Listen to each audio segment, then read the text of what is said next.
श्री महाप्रज्ञ गुरवे नमः। जिसके सांसों में रहता है शाश्वत शांति का स्पंदन, उस महाप्रज्ञ को वंदन, उस महाप्रज्ञ को वंदन। सत्य अहिंसा अनेकांत को अर्पित जिसका तन मन, उस महाप्रज्ञ को वंदन, उस महाप्रज्ञ को वंदन।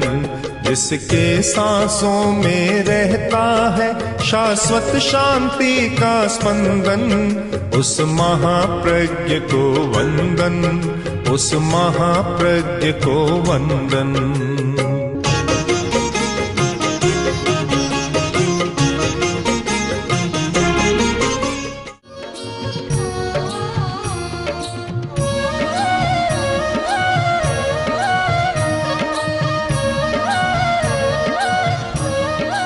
लोगों ने क्रिया पर अधिक भार दिया, ज्ञान को नकार दिया। दोनों ही एकांगी दृष्टिकोण है और सम्यक नहीं हो सकते। ज्ञान और क्रिया दोनों मिलते हैं तभी कोई पूरी बात बनती है। कोरे ज्ञान से भी पूरी बात नहीं होती, कोरी क्रिया से भी नहीं होती। आदमी क्रिया करता है, प्रवृत्ति करता है, तो प्रवृत्ति के साथ कुछ और भी घटित होते हैं। आज तनाव की बहुत भारी समस्या है। तनाव है क्या? प्रवृत्ति और तनाव।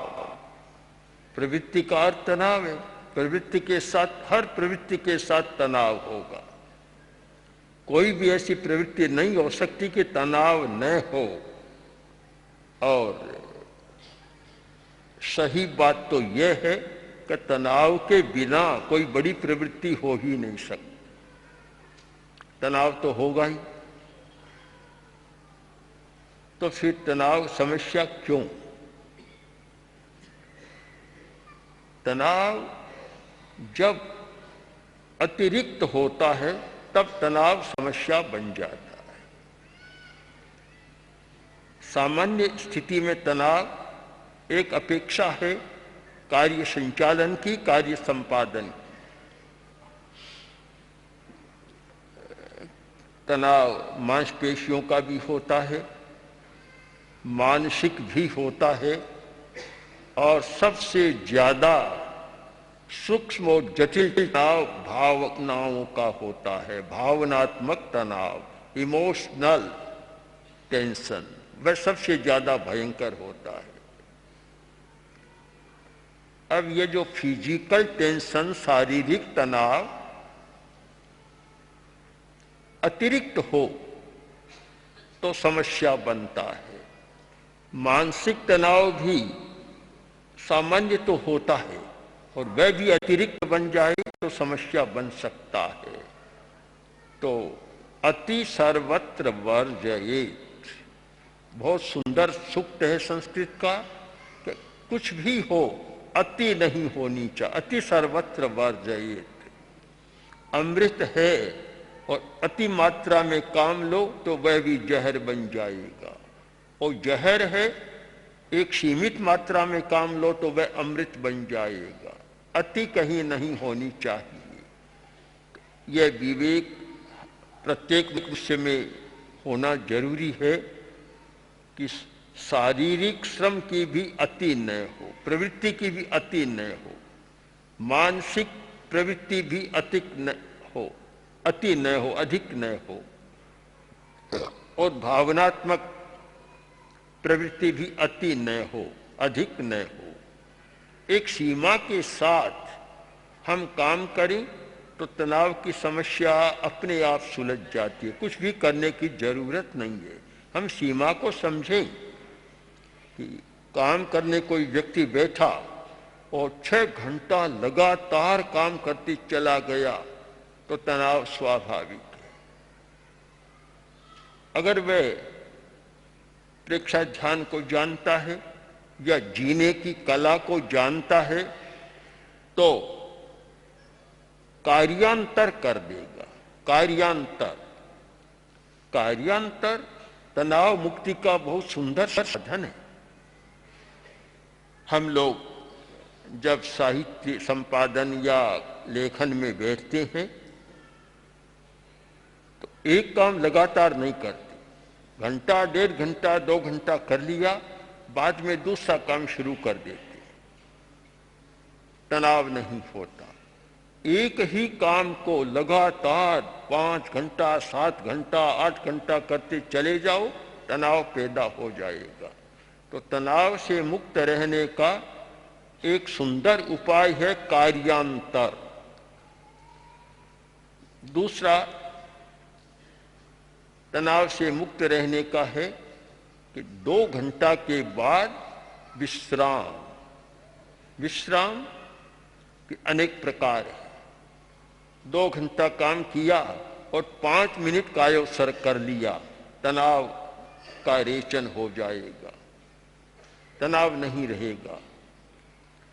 2 घंटा काम किया और बीच में 2-4 मिनट भी महाप्राण ध्वनि का प्रयोग कर लिया, तनाव का विसर्जन हो जाएगा, तनाव रहेगा नहीं। काम किया और बीच में 2 घंटा के बाद एक बार सर्वेंद्रिय संयम मुद्रा का प्रयोग किया, उससे तो तनाव रहता ही नहीं है। शास्त्रीय दृष्टि से विचार करें तो तनाव का प्रारंभ इंद्रियों की प्रवृत्ति से होता है। हम देखते हैं, ज्यादा देखने लग जाएं तनाव पैदा होगा, ज्यादा सुनते रहें तो भी तनाव पैदा होगा। बाह्य जगत के साथ अतिरिक्त संपर्क हमारा होता है तो तनाव हो जाता है। हम बाह्य जगत से संपर्क का विच्छेद कर दें, बिल्कुल कट ऑफ हो जाए, उससे सारा संपर्क हमारा कोई न रहे, तनाव अपने आप हो जाएगा। अभी भी आप प्रयोग कर सकते हैं सर्वेंद्रिय संयम मुद्रा। दोनों अंगूठे कान में डालें, दोनों अंगुलियां आंख के आगे भाग पर धीमे से रखें, 2 अंगुलियां नाक पर रखें और 4 अंगुलियां होठों पर रखें। अगर 3 मिनट 5 मिनट करें तो आपको ऐसा लगेगा कि 2 घंटा का विश्राम करके उठे हैं, कहीं तनाव रहेगा नहीं। सर्वेंद्रिय संयम मुद्रा, सब इंद्रियों का संयम।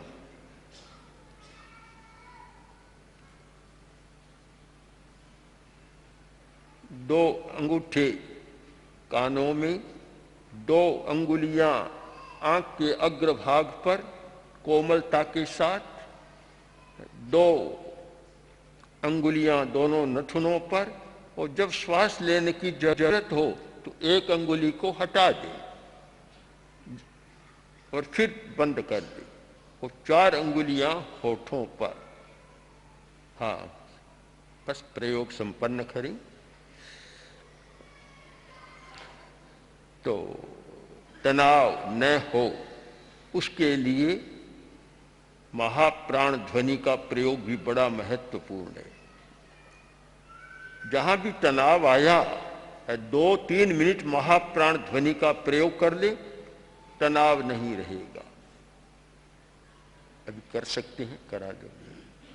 हाँ, महाप्राण ध्वनि का प्रयोग, कायोत्सर्ग की मुद्रा और बिल्कुल शिथिल, श्वास को भरकर छोड़ते हुए भ्रमर की गुंजन की भांति ध्वनि का प्रयोग किया जाए। एक बार सुन लें, फिर आप साथ में कर सकेंगे।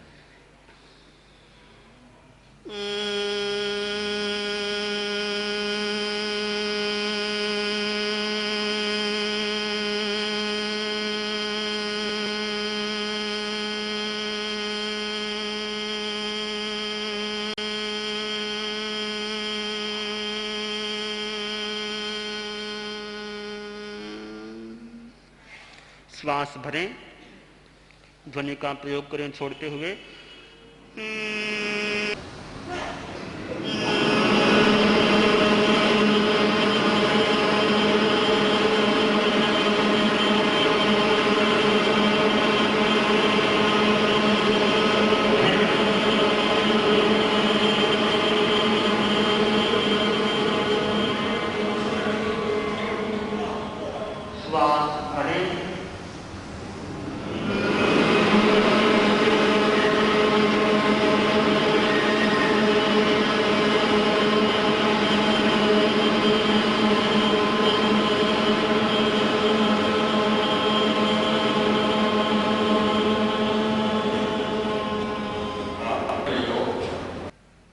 किंतु इसमें भी ध्यान दें कि आर्थिक समस्या सुलझेगी पुरुषार्थ के द्वारा, व्यावसायिक प्रयत्न के द्वारा उसका समाधान होगा, पर समस्या आने पर उलझन पैदा न हो, इसमें ध्यान बहुत सहयोग कर सकता है।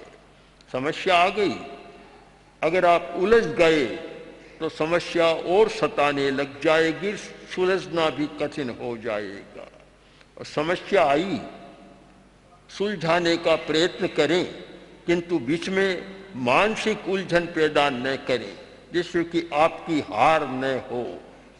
समस्या आने पर जो व्यक्ति समस्या में उलझ जाता है उसकी हार तो पहले ही हो गई। समस्या आने पर जो उलझता नहीं है और समस्या को सुलझाने का उपयुक्त प्रयोग करता है वह हारता नहीं, जीत भी जाता है।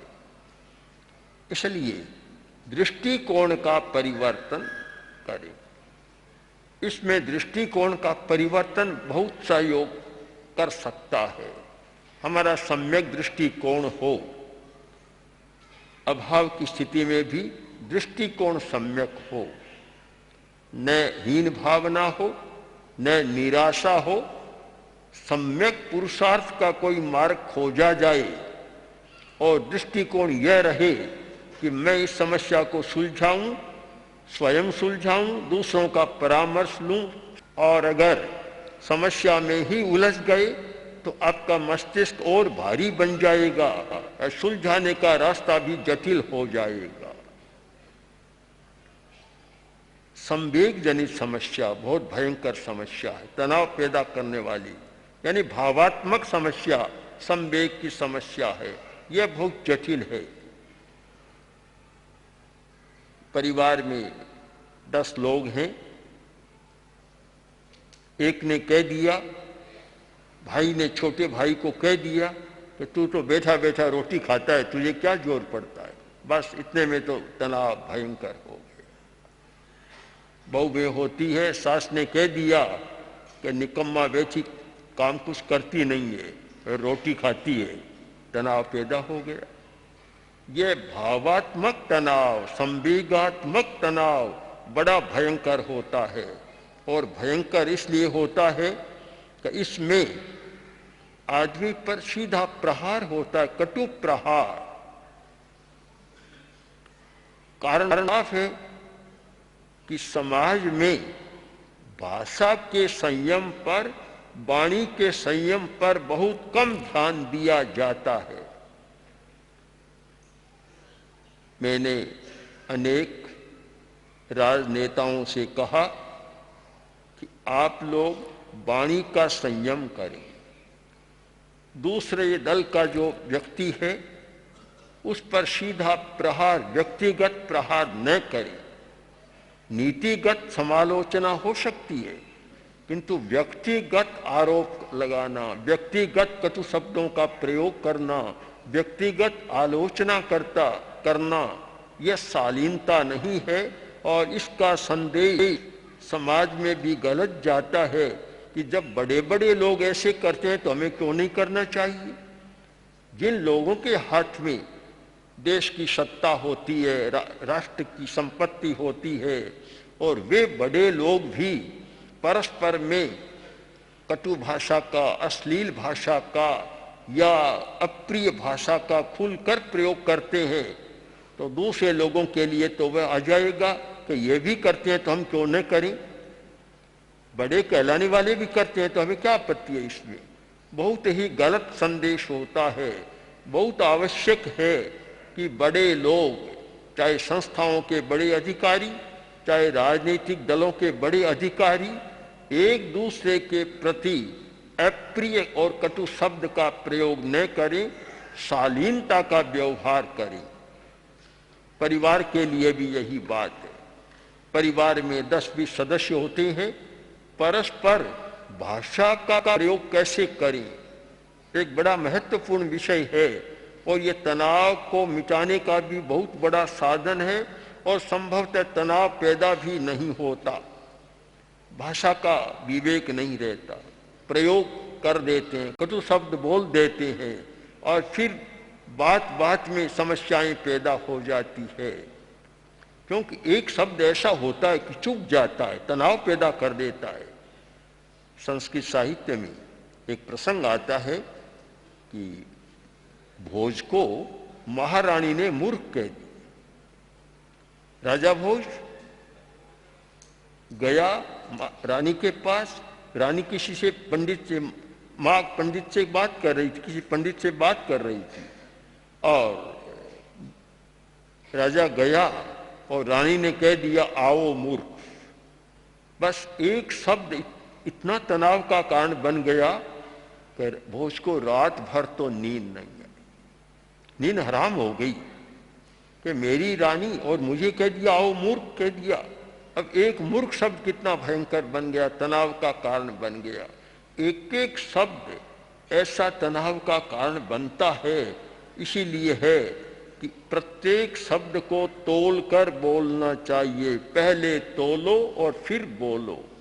जो व्यक्ति बिना तोले, बिना सम्यक विमर्श किए बिना शब्दों का प्रयोग करते हैं, वे अपना भी हित नहीं करते और दूसरों के लिए तनाव की समस्या पैदा कर देते हैं। राजा के भारी समस्या पैदा हो गई, रात भर नींद नहीं आई, थोड़ा चित्त का विक्षेप भी हो गया। दूसरे दिन राज्यसभा में जाकर बैठा, कोई भी आता है और राजा कहता आओ मूर्ख। अब बड़े बड़े लोग आ रहे हैं, राज्यसभा की सदस्य के बड़े बड़े सामंत सब आ रहे हैं, और जो भी आता है राजा का पहला स्वागत आओ मूर्ख के द्वारा होता है। सब आश्चर्य में थे, अब करे क्या, कोई बोलता नहीं है, राजा का भय है। उस जमाने में राजाओं का बड़ा एक भय होता था, बोलता नहीं है। आखिर महाकवि आए और राजा ने कहा आओ मूर्ख। ये जो कवि लोग होते हैं ये कम डरते, उनको भय कम होता है। तो उन्होंने कहा कि महाराज भोज, आपने मुझे मूर्ख कैसे कहा? मैं मूर्ख नहीं हूं, आपने कैसे कहा? मूर्ख कौन होता है? कि खादन न गच्छामि, जो चलता हुआ खाता है वह मूर्ख होता है। पुराने जमाने की बात है, आज तो मान्य नहीं है। पुराने जमाने में ऐसा माना जाता था कि जो आदमी चलता हुआ खाता है वह मूर्ख कहलाता है। तो महाराज, मैं तो चलता हुआ खाता नहीं हूं, फिर मैं मूर्ख कैसे हुआ? और सन्न जलते, जो व्यक्ति कोई बात कहना चाहता है, बात तो बाद में कहता है, पहले ही हंस देता है, वह मूर्ख कहलाता है। मैं तो ऐसा करता नहीं हूं। गतम न सोचामी, मूर्ख कौन होता है? कि जो बात बीत चुकी अब उसके लिए रात दिन चिंता करता रहता है, वह मूर्ख होता है। जो चला गया सो चला गया, जो घटना हो गई सो हो गई, अब उसकी चिंता करने से क्या होगा? अब तो समझदारी से उसको सहन कर लेना चाहिए। मैं तो ऐसा करता नहीं। गतम न सोचामी कृतम न मन्ये, वह आदमी मूर्ख होता है जो किसी का दूसरे आदमी का थोड़ा सा काम कर देता है, सहयोग कर देता है, सहयोग करता है, पाव भर रत्ती भर गांव में ढिंडोरा पीटता है, शेर भर दिन भर ढिंडोरा पीटता है कि मैंने उसका ये किया, मैंने उसका ये किया, मैंने उसका देखो मैंने किया और किसने किया था। वह आदमी मूर्ख होता है जो किसी का काम करके और गिनाता रहता है, मूर्ख होता है। मैं तो ऐसा करता नहीं हूं। 4 बातें हो गई। 5वीं बात, द्वाभ्याम तृतीयो न भवामि राजन किं कारणम भोज भवामि मूर्खे। जहां कोई 2 आदमी बात कर रही है और बीच में तीसरा चला जाता है तो वह मूर्ख कहलाता है। मैं तो ऐसा करता नहीं हूं।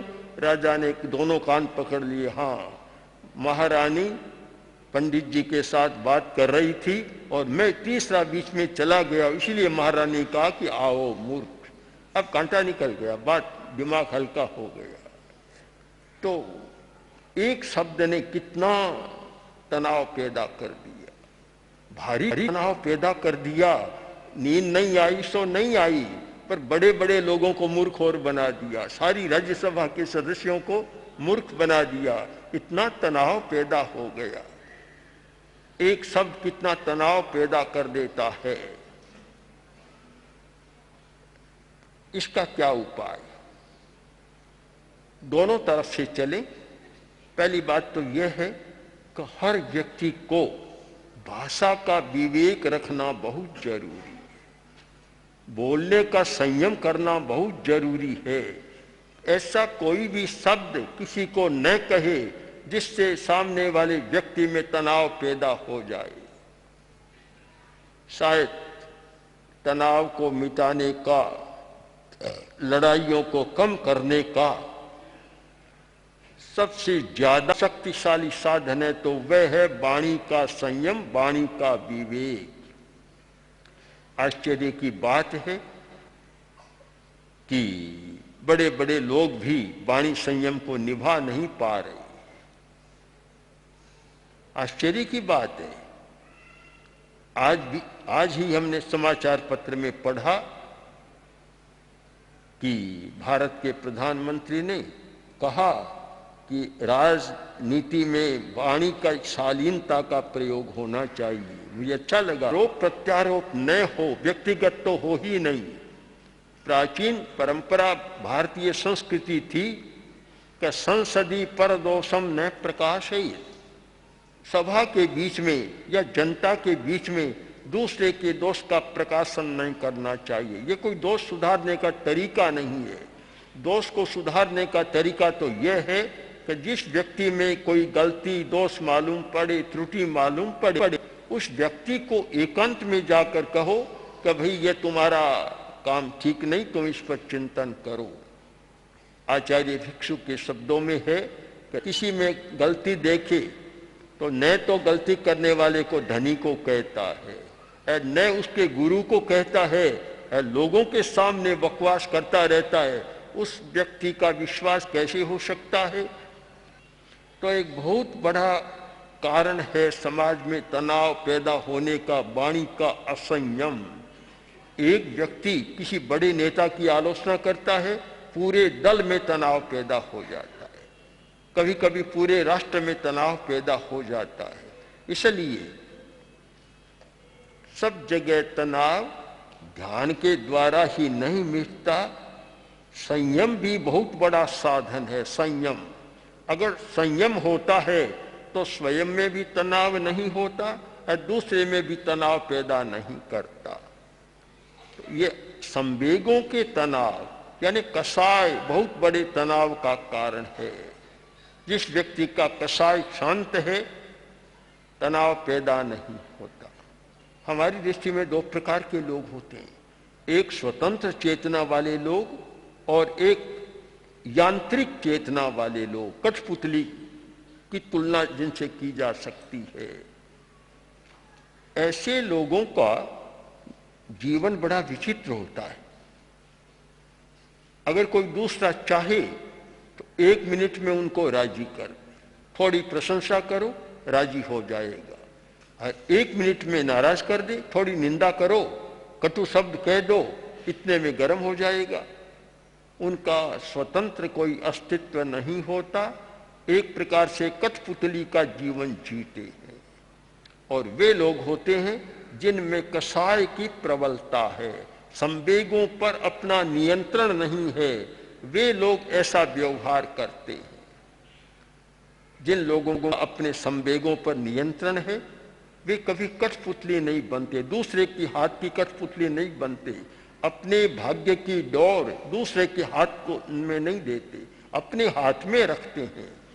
वे हर स्थिति को सहन कर लेते हैं और तनाव में नहीं आते। ओम श्री महाप्रज्ञ गुरवे नमः। गुरवे नमः, गुरवे नमः। ओम श्री महाप्रज्ञ गुरवे नमः। गुरवे नमः, गुरवे नमः। ओम श्री महाप्रज्ञ गुरवे नमः। गुरवे नमः। ओम श्री महाप्रज्ञ गुरवे